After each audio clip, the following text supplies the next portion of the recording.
So for my presentation, I decided to do the government shutdown that lasted from December of last year until just a few days ago. Um, so the main reason behind the shutdown was Donald Trump, and he wanted funding for a border wall, and the Democratic Congress basically was telling him no, and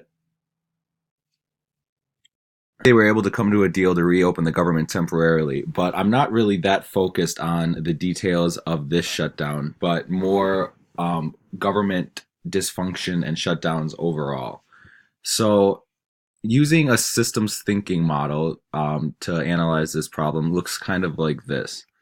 And I put this together model using Loopy, and it basically shows what consists like how a government shutdown comes about. So as you can see, it's you can start with government dysfunction over here, which leads to more disagreement, which eventually results in a government shutdown, which results in more political animosity, and then that adds to the government dysfunction, which causes more disagreement, and it just goes around and around. But the way the shutdown ends is constituents, so basically us, the people, get upset, and we call our representatives and our senators, and we tell them that we're not happy and that we want the government shutdown to end, which forces them into negotiations, which eventually end the shutdown.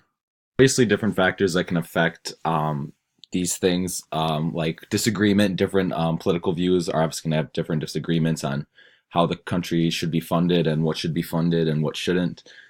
Constituent pressure will also change depending on how active constituents are during this particular time of, or I guess, time in history. And it also depends on who the president is, if he's a Republican, a Democrat. Same with the House, whether or not they're Democratic or Republican in the Senate. Negotiations obviously would go along with what people want, what different senators and representatives and the president want.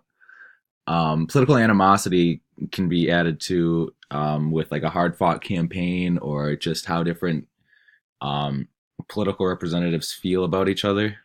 So I spent a while toying with this diagram and trying to figure out a good solution to it, but it seems to just be in a repeating pattern where the government is going to shut down and then they're going to be forced to reopen it, and then eventually they'll come to another time when they're going to disagree and be dysfunctional and it'll shut down again, and then the constituents put more pressure on them and then they'll be forced to reopen it, and it's just a vicious cycle that goes around and around. um, I couldn't really figure out a solution, but I guess one solution would be to change the system entirely.